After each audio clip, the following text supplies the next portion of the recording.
Muy buenas tardes. A nombre de la Cátedra Alfonso Reyes, muchas gracias por su asistencia. Las profundas transformaciones sociales están produciendo redefiniciones en relación con el ejercicio de la ciudadanía que va más allá de su significado tradicional como una expresión de un conjunto de derechos y saberes. Esta concepción también va mucho más allá de la acción voluntaria o filantrópica con la que se ha estereotipado la acción social y más aún la labor de desarrollo social que realiza la universidad. Bienvenidos a la tercera conferencia del ciclo de conferencias sobre ética y ciudadanía organizada por la Vicerrectoría Académica y la Cátedra Alfonso Reyes. La ciudadanía incluye el pleno ejercicio de los derechos civiles, políticos, económicos, sociales y culturales.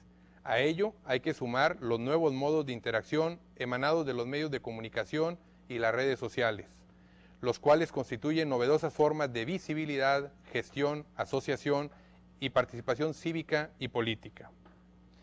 Lo anterior nos lleva a hablar forzosamente de un nuevo ejercicio o un ejercicio moderno de la ciudadanía, y la Cátedra Alfonso Reyes tiene como misión acercarnos a los temas más relevantes como una respuesta a la necesidad de fortalecer las humanidades en la formación de profesores, estudiantes y de la comunidad en general.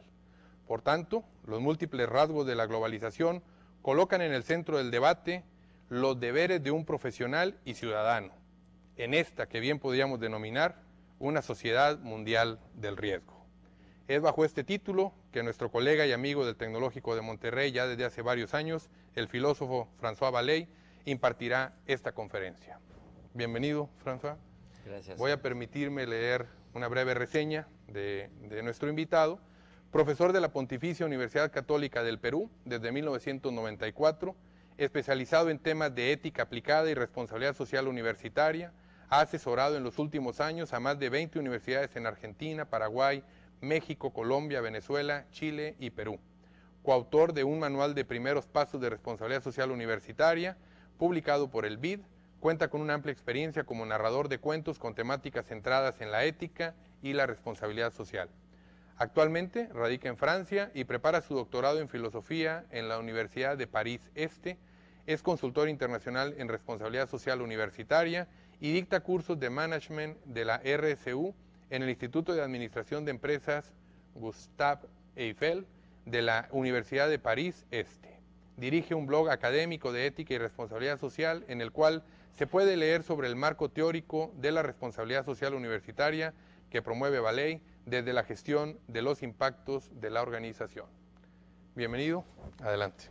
Gracias, muchas gracias.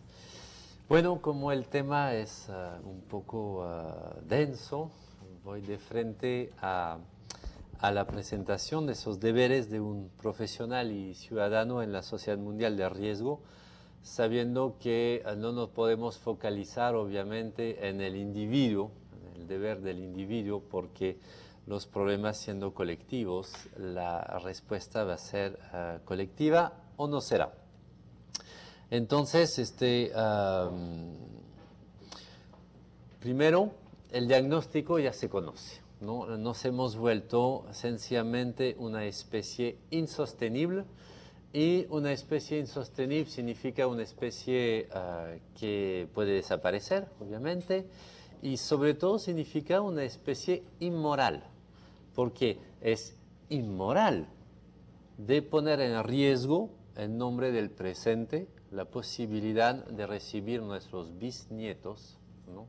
O la séptima generación de niños por nacer en el futuro, ¿no? Varios filósofos han desarrollado esa teoría de la insostenibilidad como una inmoralidad, ¿no? Hans Jonas, por supuesto, pero un joven filósofo alemán también, Victorio Husserl, está en este rubro, y es muy importante de ver que la injusticia no es solamente para con la persona que está al frente de mí, sino también para esta persona que debería venir en el futuro para dar sentido a nuestra vida, y que quizás por mis propias acciones hoy estoy sencillamente impidiendo que nazca algún día, ¿no?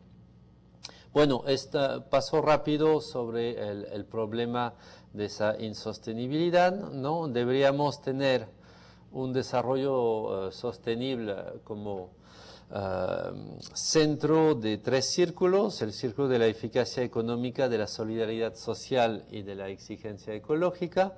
Pero ustedes saben lo que está pasando: la eficacia económica va por su cuenta, la exigencia ecológica desgraciadamente no la asumimos, y la solidaridad social tampoco. Desde luego, si no hay intersección entre esas 3 exigencias, el desarrollo es insostenible, ¿no? Todo eso ya es conocido. Para graficarlo, nada mejor que ese documento del PNUD, ¿no?, del Programa de las Naciones Unidas para el Desarrollo, que es la copa de champán de la desigualdad mundial, ¿no? Desgraciadamente. Cada banda horizontal que están viendo es un 20% de la población mundial, ¿no? Entonces hay la misma cantidad de personas en cada una de las bandas, y pueden ver que el 20% que está arriba pues se reparte más del 80% de las riquezas, y lo que queda para los demás no tiene ni burbuja de champán ni nada, ¿no? Entonces eso es una insostenibilidad social, ¿no? Y piensen bien que el término sostenibilidad no significa ecológico, arbolitos, lo verdecito, las mariposas, ¿no? Significa una capacidad sistémica de los seres humanos a gestionar bien su propio convivir, ¿no? Entonces, obviamente, esto no es una convivencia, ¿no?, esta copa de champán. Tampoco es una convivencia a nivel, esta vez ecológico, nuestra huella ecológica mundial, ¿no? Ese es el último informe del Living Planet Report, ¿no?, de la Worldwide Life Fund for Nature, ¿no? Perdón. Y bueno, se ve muy bien que la biocapacidad mundial ha sido rebasada, ¿no?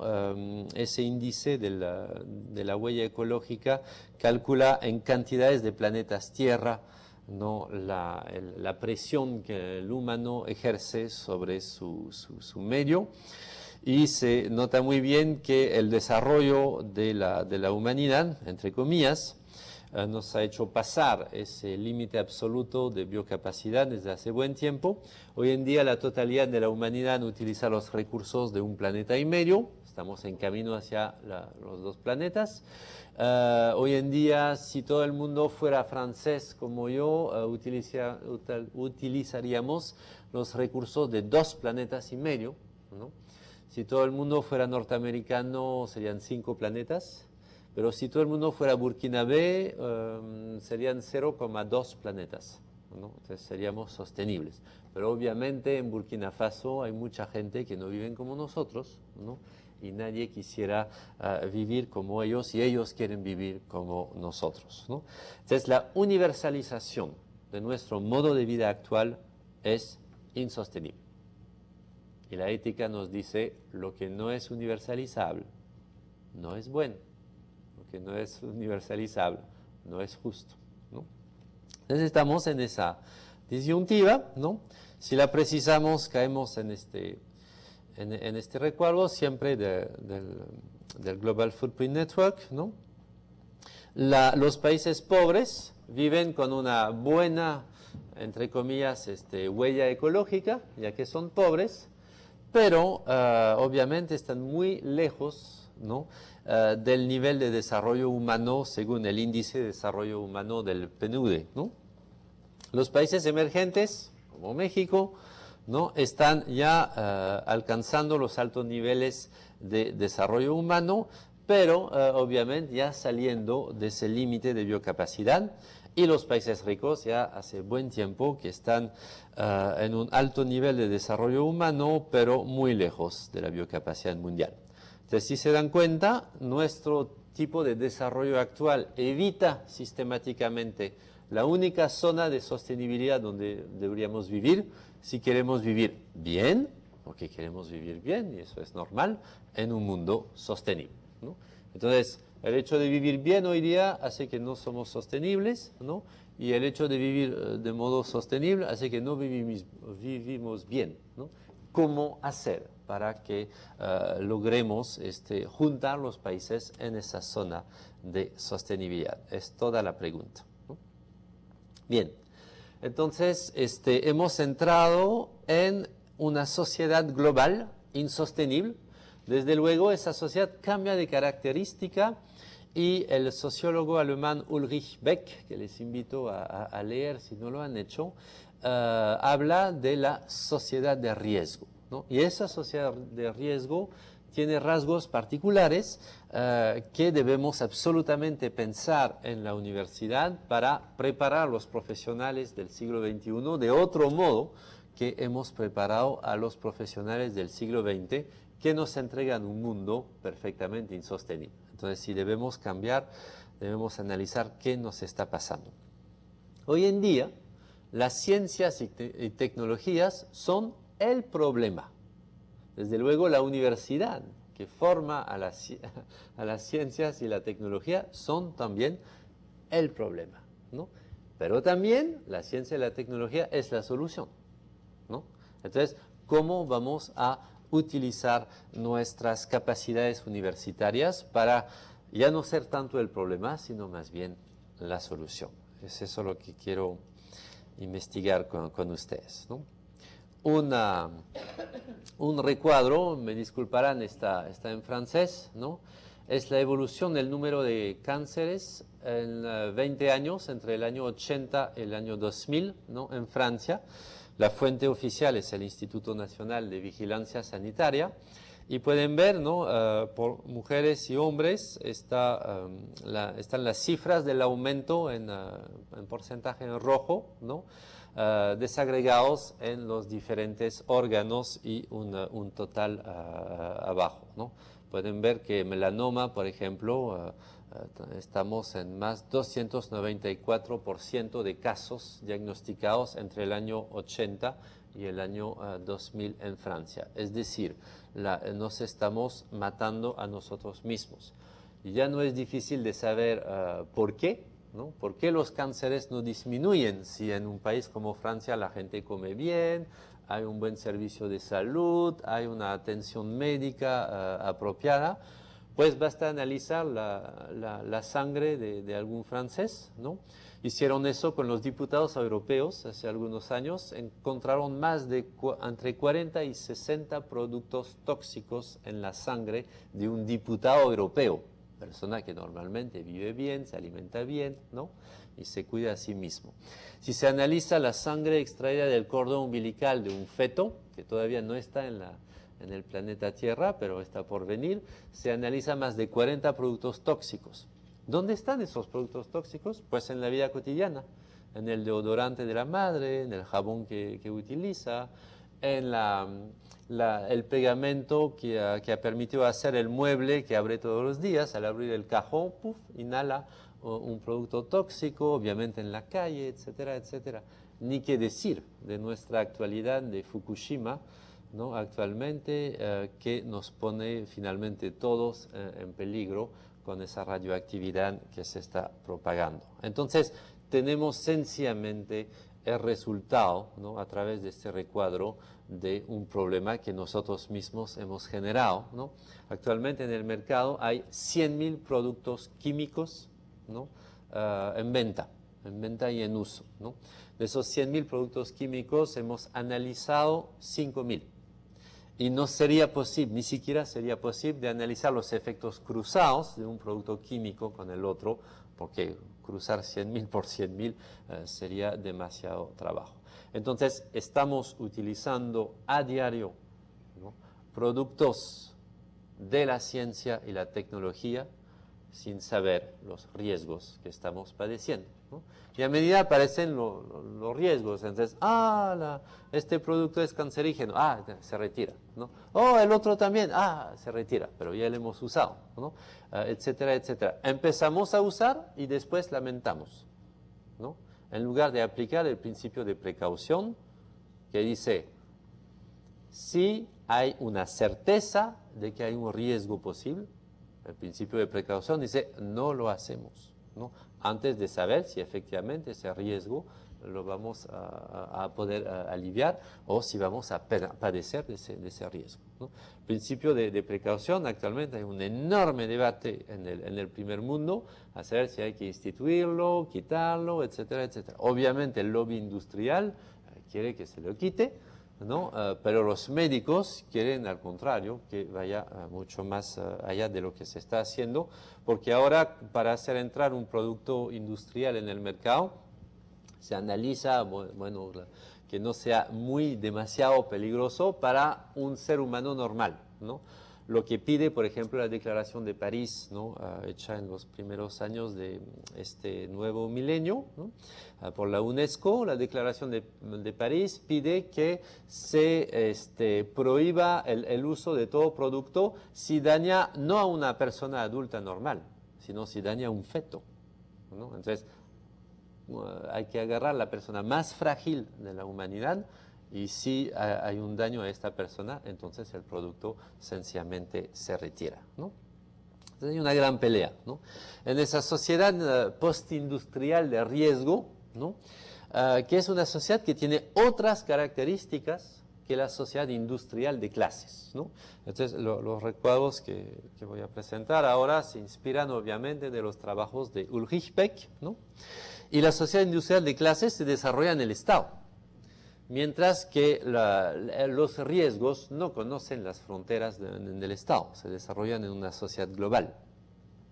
La sociedad industrial de clases, su ideal era el de la igualdad, ¿no? Su utopía, crear justicia, redistribuyendo las riquezas producidas, y su motor era el motor del desarrollo. Tengo hambre, quiero más, necesitamos más, entonces vamos a producir esas buenas condiciones de confort, ¿no? Y efectivamente lo hemos logrado para una parte de la población mundial. Ustedes que me están escuchando y yo vivimos mejor que el rey Luis XIV, porque el rey Luis XIV no tenía celular, no podía viajar rápidamente, no tenía ni un médico para quitarle los dolores que sufría cada día, ¿no? Entonces, efectivamente, hemos alcanzado ese nivel de confort. Pero volvamos al recuadro, ¿no? Hoy día el ideal cambia, ¿no? El ideal ahora es la seguridad, ¿no? Entonces la utopía de la sociedad postindustrial de riesgo es de crear sostenibilidad minimizando los riesgos y armonizando la gestión de los sistemas. Entonces el motor de esa nueva sociedad es tengo miedo, ¿no? Ojo, no hemos resuelto el problema del hambre.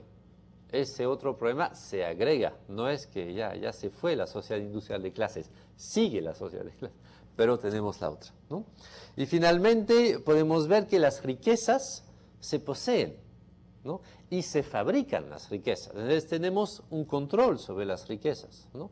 El gran problema es de saber distribuirlas, ¿no? En forma más o menos equitativa, ¿no?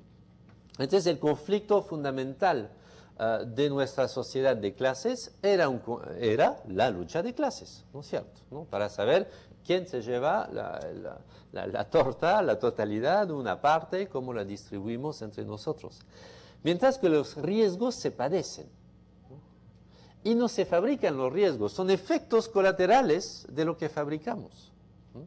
Entonces ahí todo cambia porque alcanzan a todos los riesgos, ¿no? Hay algo finalmente justo con la nube radioactiva de Fukushima, es que cuando pasa encima de nuestras cabezas, alcanza a los barrios ricos como a los barrios pobres, ¿no? De decir, bueno, no es muy gloriosa esa justicia, pero eso hace que nuestra posición frente a los riesgos no es la misma posición de conflicto de clases que frente a las riquezas. Y eso hay que pensarlo muy bien. Desde el conflicto fundamental se vuelve un conflicto de la sostenibilidad y el autocontrol social. Lo que el filósofo Michel Serres, gran filósofo francés, llama hay que... se me olvidó la cita que quería dar, porque la tengo en francés en la cabeza y no en castellano. Hay que controlar nuestro modo de control, ¿no? Hay que controlar nuestro modo de control, ¿no? Los riesgos que producimos, ¿no? ¿Cómo hacer para controlar esos riesgos, ¿no? Dominamos el planeta, ¿cómo dominamos nuestro dominio? Esa es la pregunta de Michel Serres, ¿no? Entonces es una pregunta reflexiva que tiene que ver obviamente con la universidad. Estamos en primera línea nosotros que formamos a los científicos, ¿no es cierto? Entonces esa sociedad industrial de clases, ¿no? La satisfacción de las carencias finalmente eran posibles. Pero en esa sociedad de riesgo que se nos avecina y que es nuestra nueva realidad, la satisfacción de protección contra los riesgos es casi imposible, ¿no? Es insaciable ese pedido de seguridad. Entonces la gente en el primer mundo se siente muy bien, no tanto acá en América Latina, pero en el primer mundo la gente tiene miedo y quiere seguridad. Entonces, políticamente hablando, por ejemplo, Europa Occidental está girando hacia la extrema derecha, ¿no? Y obviamente siempre hay un político oportunista para decir que todos los problemas vienen de los extranjeros y que si votamos a los extranjeros ya no vamos a tener problemas, ¿no es cierto? Entonces, estas reacciones son reacciones ligadas al miedo y a los riesgos, ¿no? En la sociedad industrial de clases es mi ser, mi pertenencia de clase la que va a definir mi conciencia, ¿no? Para la defensa de mis intereses. Mientras que en la sociedad postindustrial es la conciencia, es decir, es el saber de los riesgos que va a permitir definir el activismo ciudadano. Eso es fundamental porque si yo no conozco el problema, si por ejemplo no estoy informado de Fukushima, nadie me va a poder hacer ver, ¿no?, que estoy en problemas, que acá hay un riesgo, ¿no? Entonces, sin la actividad universitaria, ¿no?, de promoción de las informaciones pertinentes, ni siquiera vamos a saber que estamos en una sociedad de riesgo, ¿no? Los riesgos que se padecen hoy, creo que la nube radioactiva es el perfecto ejemplo, ¿no? Una nube radioactiva no se siente, no pasa nada. Y el cáncer llega años después. Entonces, parece ser la casualidad. Y en realidad no es ninguna casualidad, ¿no? Ni siquiera ese tsunami que tuvo Japón era una casualidad. Hay mucha culpa humana, ¿no?, detrás de este terrible evento, ¿no? Entonces, los riesgos tienden a ser sistémicos, endémicos, difusos. Los riesgos no se ven, mientras que la miseria sí se ve, ¿no? Entonces es muy difícil de notar y es ahí donde la información, la visibilización a través del conocimiento es un dato fundamental. Desde luego la universidad no es una pequeña institución social al lado de otras, no, no señor. Hoy día la universidad es una institución políticamente central, porque es ella la que forma a los profesionales y la que puede difundir o no a las informaciones pertinentes que debemos políticamente saber para saber por quién votar y cómo hacer nuestro propio desarrollo, ¿no? Entonces la ciencia y la tecnología se están volviendo el tema central de la política, lo que obliga a que la ciencia entre en política, lo que no significa que haya ciencia de izquierda y de derecha, significa que los científicos no pueden de ningún modo pretenderse todavía neutrales, ¿no?, que ellos buscan en sus laboratorios y después son los malos políticos, ¿no?, los que utilizan mal esa buena herramienta que es la ciencia. No, señor. Hay diversos modos de hacer ciencia y los impactos de la ciencia pueden ser letales. Entonces un científico debe ser un ser responsable, ¿no? Desde luego el universitario debe formar científicos responsables, ¿no? Entonces los poderes se están recomponiendo en nuestra nueva sociedad global, ¿no? No se están recomponiendo, bueno, conocemos bien el poder jurídico político de los estados, ¿no?, que sigue existiendo, obviamente, el poder económico político de las empresas, que está en auge, pero el poder científico político de las ciencias es un poder cada vez más importante, ya que hoy en día las empresas, ¿no?, y los estados no pueden avanzar ni un paso sin las ciencias. Entonces es un poder las ciencias. Y obviamente hay otro poder que se ha levantado, ¿no? Es el poder ético político de los movimientos ciudadanos, ¿no?, que vigilan los estados, que vigilan, tratan las empresas y que tratan también de vigilar los científicos y lo que están haciendo, ¿no? Pero en esa recomposición de los poderes, lo ideal es el ideal de Montesquieu, es el ideal de un equilibrio entre los poderes, ¿no? Equilibrio que no tenemos actualmente porque hay colusiones peligrosas. La colusión del poder económico con el poder jurídico político, este tema lo conocemos bien, la corrupción, etcétera, los lobbies, ¿no? Los intereses particulares por encima del interés general, pero también la colusión entre el poder científico y el poder económico, que hace que la ciencia se vuelve instrumento de la rentabilidad, ¿no? Y eso es muy peligroso porque la rentabilidad a corto plazo no es necesariamente una rentabilidad que busca la sostenibilidad, mucho menos. Entonces tenemos nuevas relaciones por desarrollar, que son las relaciones de ese cuarto poder, ese poder ético-político de los movimientos ciudadanos, ahí donde entran las ONGs, el gran público, las universidades también, ¿no? Relación por desarrollar entre los diferentes poderes para reequilibrar un poco esos cuatro poderes que deben subsistir juntos, ¿no?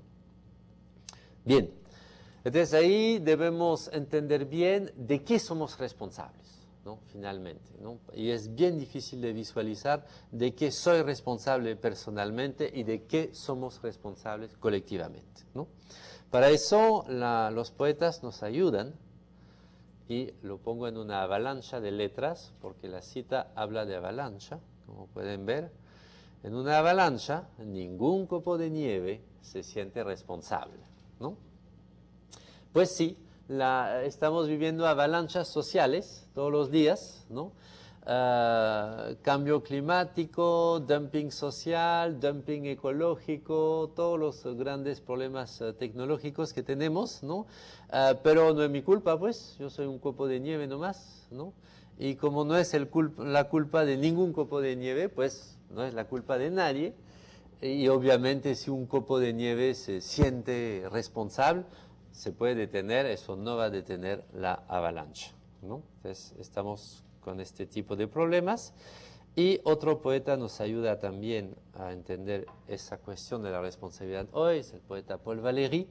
El hombre sabe a menudo lo que hace, pero nunca sabe qué hace lo que él hace, ¿no? Y es este no saber de los efectos colaterales de nuestras acciones, ¿no?, que significa hoy la insostenibilidad, ¿no? Entonces debemos saber qué hace lo que estamos haciendo. Lo que hace que nuestra responsabilidad se parte en dos, ¿no? Somos responsables de lo que hacemos, ¿no?, y de lo que hace lo que hacemos, de los efectos colaterales de lo que hacemos. Entonces, responsabilidad moral, por un lado, ¿no?, la conocemos bien, soy responsable frente a los demás. Responsabilidad jurídica, ahí también soy responsable frente a la ley, que me dice qué acciones puedo hacer y qué acciones no puedo hacer, ¿no? Pero lo que hace lo que hacemos, ahí es más complicado. Eso nos llama una nueva responsabilidad social frente a los impactos de las acciones colectivas, todas las avalanchas sociales, ¿no?, que estamos en nuestras rutinas cotidianas, ¿no?, sin saberlo, sin darnos cuenta muchas veces que estamos desencadenando, ¿no? Bien. Entonces la responsabilidad social, ¿no?, no es el acto filantrópico para con la sociedad porque me siento bueno en el fondo de mi corazoncito. No. La responsabilidad social es responder por los impactos de nuestras acciones, ¿no?, por lo que hacemos a nivel colectivo, ¿no? ¿Y cómo hacerlo? ¿Según qué criterio? Pues según el criterio de las normas internacionales de conducta, porque ya hemos firmado todos los documentos posibles e imaginables para saber cuáles son los efectos colaterales indeseables. Tenemos nuestra Declaración de Derechos Humanos, las declaraciones de la OIT, la Organización Internacional del Trabajo, tenemos el Protocolo de Kioto y toda una serie de documentos, tenemos la Carta de la Tierra, tenemos la Declaración de Interdependencia Universal, tenemos un montón de declaraciones y pues hay que obedecer a esas normas internacionales de conducta. ¿Con qué finalidad? La sostenibilidad humana, sencillamente.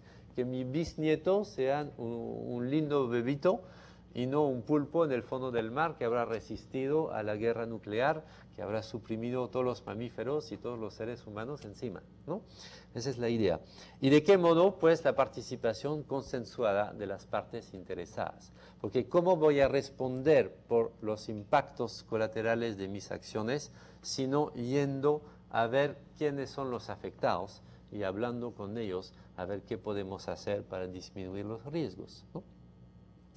Esto no lo dice François Vallès, o ya no lo dice solamente François Vallès, porque yo me peleo hace mucho tiempo que la responsabilidad social es gestión de impactos y no filantropía, ¿no? Pero ahora, por fin, tenemos una norma mundial, la norma ISO 26000, que salió en el último semestre, ¿no? En septiembre, octubre del 2010, que fue elaborada por 90 países, ¿no? 6 partes interesadas en cada país, ¿no? Empresas, ONGs, universitarios, sindicatos, gobiernos, etcétera, etcétera. Y realmente es una herramienta de consenso, ¿no? Solo 2 países no quisieron firmar, el de siempre, que nunca firma nada, Estados Unidos, ¿no? Y el otro país es la India, ¿no? Pero China, que no quería firmar, finalmente firmó. Entonces, la gran mayoría de los países, de esos 90 países, realmente firmaron este documento. Y esa definición es muy interesante, la pueden leer, es la responsabilidad por los impactos de las decisiones de una organización, ¿no? Y la ISO 26000 tiene la ventaja también de no focalizar en la empresa, sino en cualquier organización. Entonces, ponga a su universidad ahí y tiene que hacer ella también todo eso como cualquier tipo de organización. Ustedes pueden ver la finalidad del desarrollo sostenible, ¿no? Las partes interesadas, los famosos stakeholders, ¿no? Cumpla con las leyes y las normas internacionales de conducta, porque claro, yo puedo tener leyes locales muy por debajo de las exigencias internacionales, ¿no? Claro que las leyes medioambientales de Burkina Faso y las leyes medioambientales de Suecia no son las mismas. Entonces, mejor negocio si me instalo en algún país, ¿no? Donde las leyes son muy blandas, ¿no? Pero señor, estamos en una sociedad mundial de riesgo. Entonces no importa producir en Suecia o en México o en Colombia. Hay que producir bien por donde estemos, ¿no? Y que finalmente sea integrada en toda la organización, ¿no?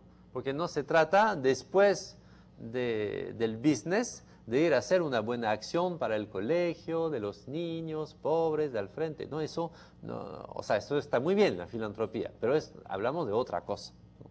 La responsabilidad social es responsabilidad por mis impactos en la vida cotidiana de mi organización, ¿no? Bien, entonces con esa definición ya estamos todos en claro, ¿no? Entonces, ¿qué podemos hacer desde la universidad? ¿No? ¿Qué podemos hacer desde la universidad? Ahí están mis últimas reflexiones nuevas y estoy muy feliz de empezar a compartirles con el TEC la verdad, ¿no? Entonces, de repente es un poco denso porque no sé todavía cómo hacerlo muy simple, pero ahí vamos, ¿no? Hay que preguntarse, ¿para qué sirve la universidad? ¿No? Y lo mejor en química hacemos eso, ¿no? Cuando queremos saber para qué sirve algún producto de una complejidad, pues se quita el producto y se ve lo que pasa, ¿no? Entonces, si imagináramos que ya no existiese la universidad, ¿qué pasaría en la sociedad? ¿No? Bueno, hay otras instituciones que pueden formar, ¿no? No solo la universidad puede formar. Hay otras instituciones que pueden investigar, no solo la universidad investiga, ¿no? Pero lo que sí hace la universidad es que ella entrega los títulos, ¿no? Ella entrega el derecho a llamarse profesional, ¿no? Y ella garantiza que este título entregado, pues este diploma entregado, sí vale, ¿no? Entonces, el papel social de la universidad es de legitimar la entrega de diplomas, es de legitimar el saber, no necesariamente de producir y reproducir el saber, sino de legitimar el saber producido. Nuestro papel es un papel de legitimación. Entonces, si el rol social es de legitimación del conocimiento, finalmente el rol de la universidad es asegurar la confianza social en el saber y las competencias de los agentes sociales, ¿no? ¿Cómo hacer para que la sociedad tenga confianza de que esta persona que declara soy médico, soy ingeniero, sí lo sea de verdad, ¿no? Y pueda producir cosas importantes? Entonces tenemos una universidad que hacia adentro, finalmente desde su creación, ha generado conflictos, dudas, construcción de teorías, ¿no? Y conflictos para saber quién es el saber, dónde está el saber, cómo se sabe, cómo no se sabe, cuál es el buen método, cuál no es el buen método. Y todos esos conflictos, ¿no? Desde la Edad Media hasta el miércoles pasado, han sucedido dentro de la universidad. Pero de tal modo que afuera de la universidad, pues no pasa nada. No hay ninguna inquietud social acerca de las preguntas epistemológicas difíciles de entender, acerca de qué cosa es ciencia, qué cosa no es ciencia. La sociedad, ella recibe el output universitario, ¿no? Que son los profesionales con título, ¿no? Hay un reconocimiento universal del título, hay una confianza en el saber producido, ¿no? He aquí el trabajo social de la universidad. Entonces, ¿qué pasa? La universidad es un curioso órgano de la sociedad moderna que confina hacia adentro los problemas para entregar a la sociedad hacia afuera los títulos, ¿no? Los problemas se quedan en casa, lavamos la ropa sucia en casa, como decimos, ¿no? Y afuera hay confianza social en la ciencia, los profesionales, la tecnología, etc.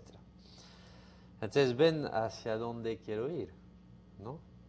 Si la universidad le permite a la sociedad no encargarse del peso de las preguntas epistemológicas acerca del saber, la verdad y la ciencia, y no dudar del saber, la legitimidad y la competencia de sus agentes sociales, ¿no?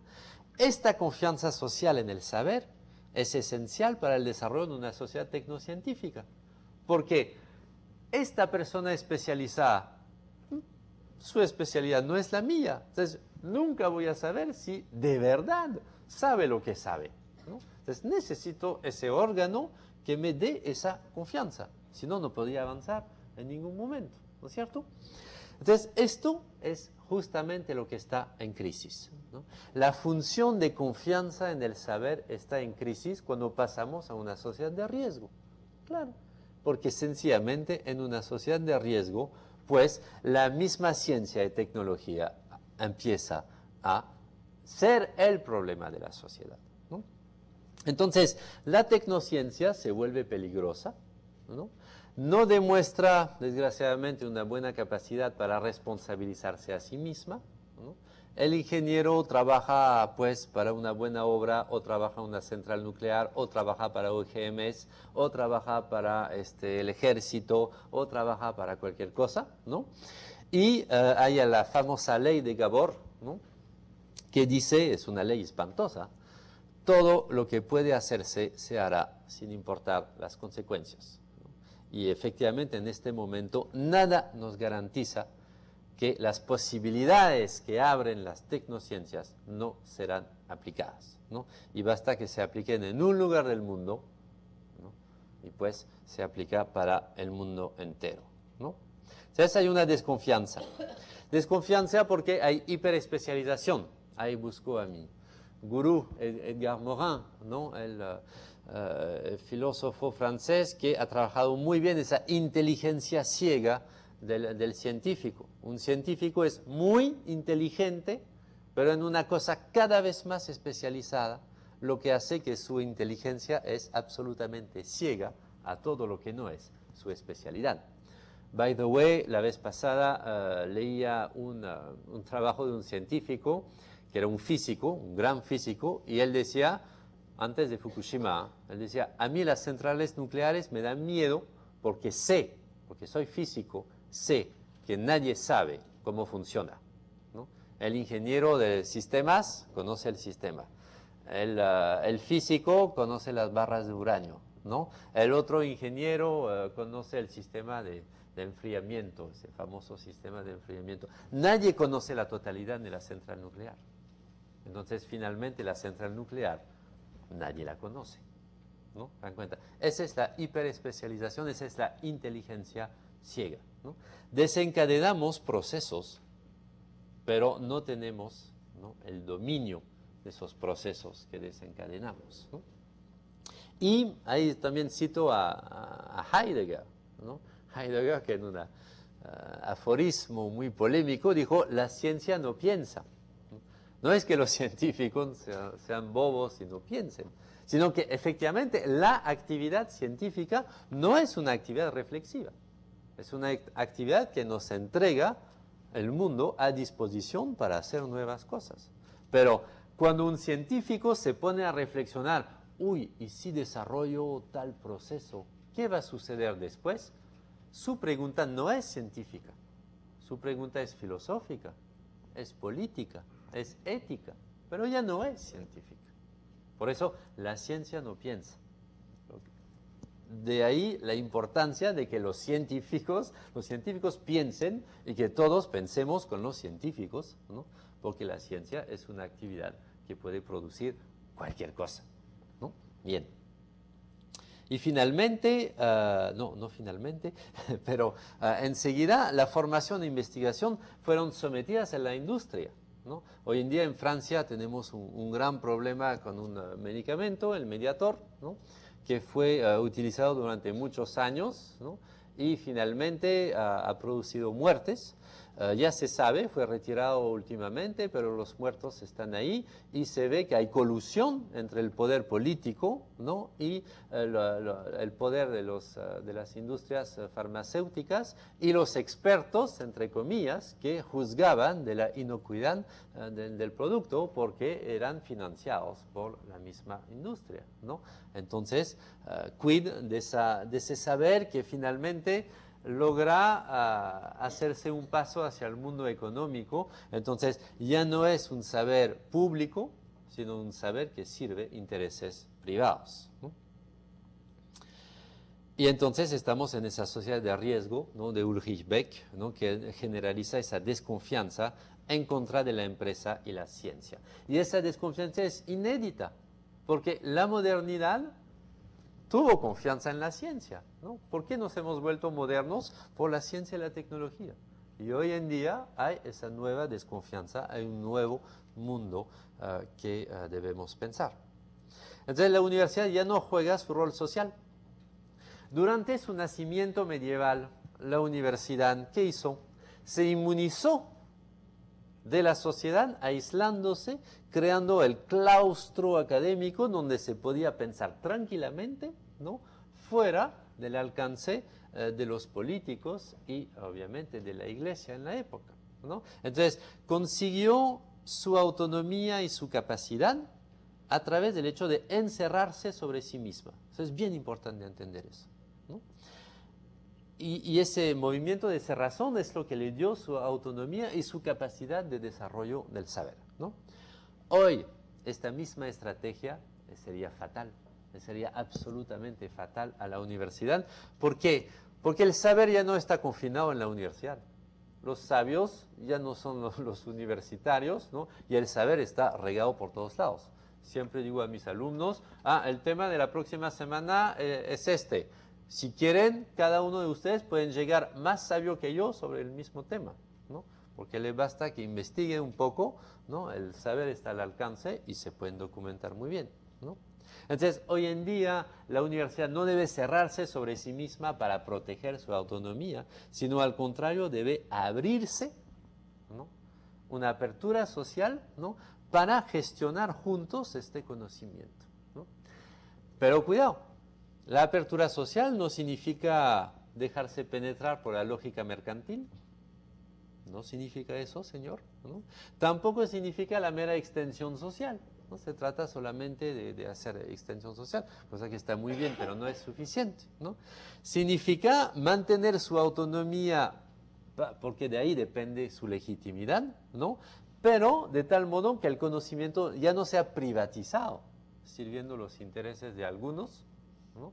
Sino que sea un saber cada vez más público. Entonces la universidad tiene que entregar el saber pertinente al uso político, público de la totalidad de la sociedad, según intereses generales y no intereses particulares. Ese es el papel de la universidad de hoy, es el papel de su responsabilidad social. Entonces hay una revolución copernicana, ¿no? Como decía el gran Kant, mi gurú, revolución copernicana de la RCU, ¿no? ¿Qué significa eso? Significa que en lugar de confinar las dudas acerca del saber hacia adentro, ¿no? Lavar la ropa sucia en casa y afuera solamente entrego el título, pues la universidad tiene que hacer todo el contrario ahora. Tiene que hacer un nuevo papel donde para inmunizarse a sí misma contra la pérdida de confianza, contra la pérdida de legitimidad, tiene que entregar nuestras dudas que sí tenemos hacia adentro, porque las conocemos, tiene que entregar estas dudas hacia el espacio público. Es decir, la universidad tiene que abrirse y construir un espacio público de transparencia acerca de los problemas de la tecnociencia. ¿Qué significa hacer una actividad científica? ¿No? ¿El científico es un sabio que lo sabe todo? Pues nosotros sabemos que no. Sabemos cuáles son los difíciles pasos, ¿no? Para pasar de una hipótesis a algo más o menos convalidado dentro de un cierto rubro teórico que puede ser puesto en tela de juicio, etc. Sabemos que es un camino la ciencia, ¿no? Entonces, esto debe ser público, absolutamente público. Debemos salir absolutamente del mito de las cavernas, ¿no? El mito de la caverna de Platón, el científico por un lado, ¿no? Y el pobre pueblo en el fondo de la caverna por el otro lado, ignorante, ¿no? Y el sabio lo viene a iluminar con su sabiduría. Pues sabemos que así no es. Sabemos que así no es, y entonces la ciencia debe entrar en el espacio público político, que obviamente no es el espacio de pelea para las próximas elecciones, ¿no? Pero ese espacio público político tiene justamente que ser el espacio universitario, ¿no?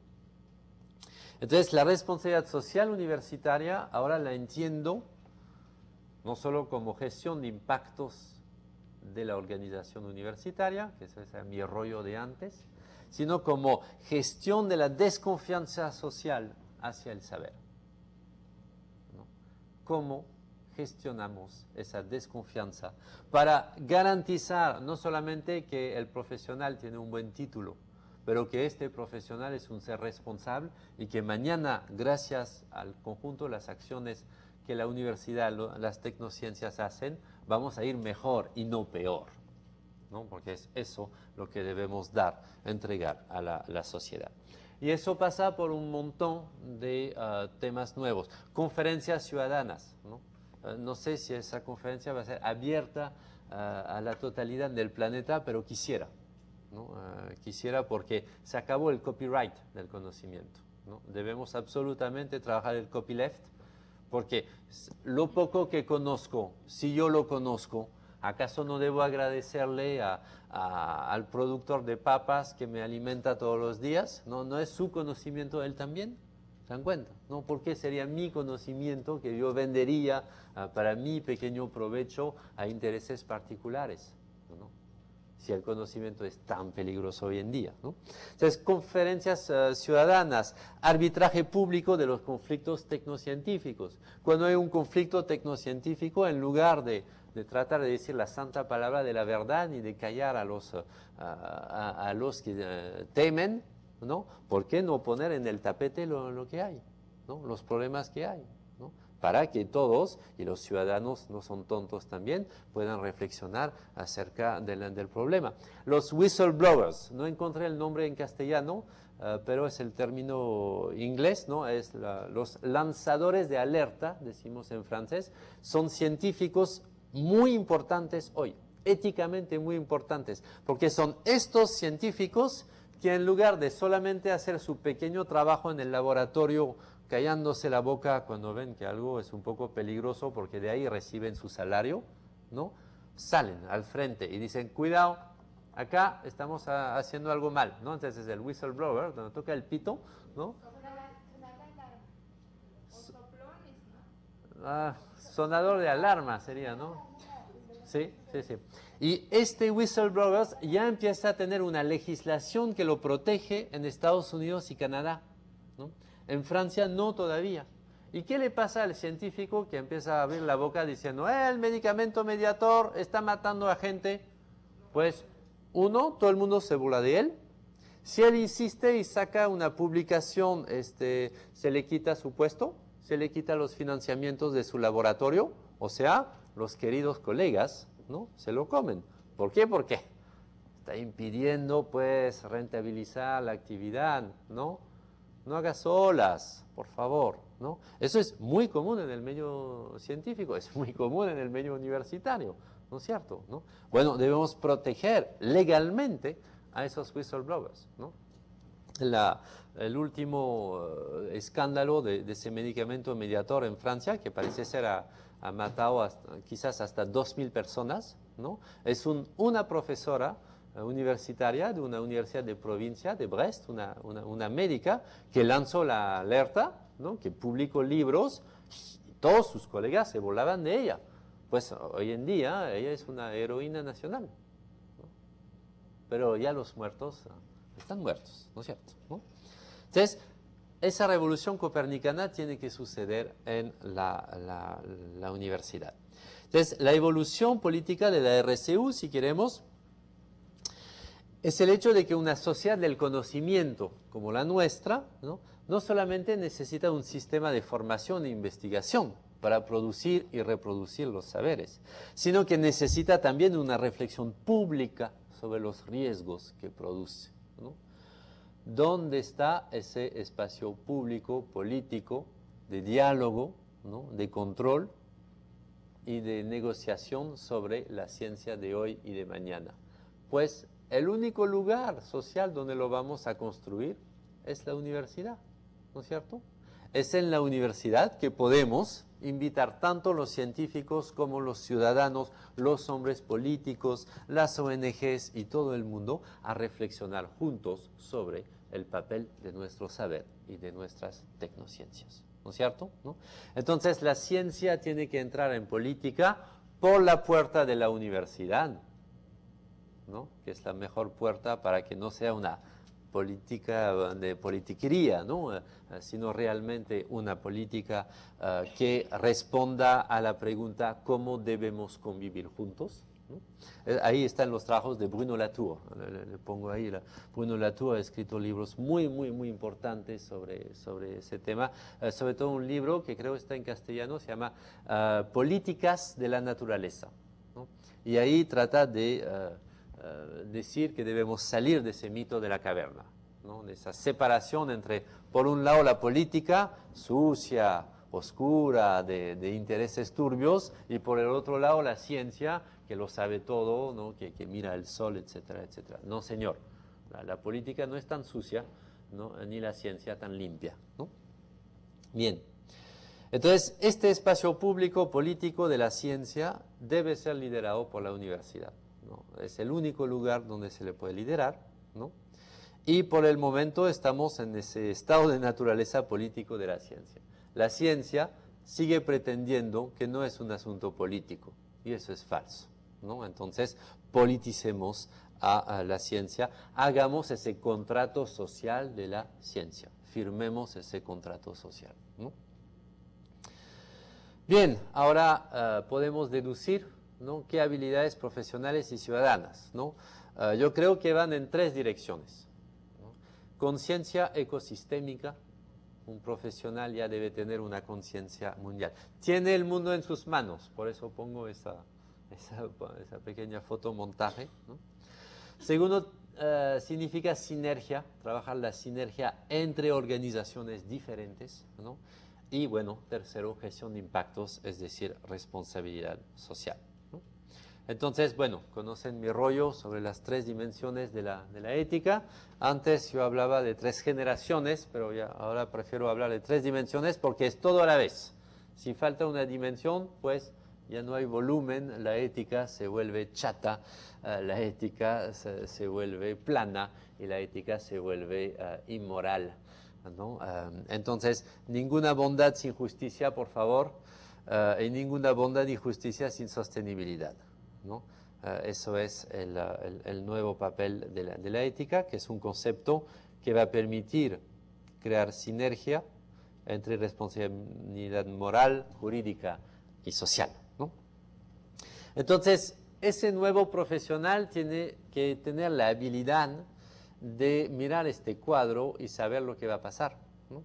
Este cuadro de Goya, donde hay 2 adversarios que se están peleando, pero si uno mira bien el entorno en el cual están peleándose, ven que están en arenas movedizas. Entonces se conoce muy bien quién va a ganar, ni el de la izquierda ni el de la derecha, ¿no? Los 2 van a morir en las arenas movedizas, justamente por ocuparse de la pelea y no ocuparse de dónde están, ¿no? Entonces, ese nuevo profesional es un profesional que es especializado en una ciencia, muy bien, pero que también es especializado en ver el entorno de su ciencia, ¿no? En ver las consecuencias, los efectos colaterales de lo que él hace, ¿no? Porque lo que excluimos de nuestra atención puede resultarnos fatal. Entonces, si él se dice, bueno, yo me ocupo de eso y no del otro porque finalmente no me importa, ¿no? Esto va a ser el gran problema, ¿no es cierto? Entonces, fíjense, hoy en día a nivel económico, ¿no? Tomo ese ejemplo de la economía, hay una nueva teoría económica que es la economía circular. No sé si han escuchado hablar de esa nueva economía. Es ley en China. China ha pasado una ley en 2008, ¿no? Para crear ecoregiones, ¿no? Donde se practique esa economía circular. Es una economía que trata de imitar a nuestra madre la naturaleza. En la naturaleza no hay desechos, ¿no? Todo es reciclado por el otro individuo que viene después de mí. Entonces, mis desechos son los inputs de otros seres, ¿no es cierto? Bueno, ¿cómo podríamos hacer eso con nuestra economía humana? ¿Cómo podríamos circularizar la economía, ¿no? De tal modo que grupos de empresas vayan creando una sinergia industrial en una ecorregión para valorizar todos los recursos que ellos producen, utilizando flujos en lugar de stocks, ¿no? Ese es un concepto de George Scruton, un gran economista, el primer economista que metió la economía en su lugar. El lugar de la economía es el planeta Tierra. Él puso la economía en la segunda ley de la termodinámica, la ley de entropía, ¿no? Todo tiende a desaparecer. Entonces, una economía racional es una economía que toma en cuenta el hecho de que todo tiende a desaparecer. Por el momento, nuestra economía es una economía de stocks.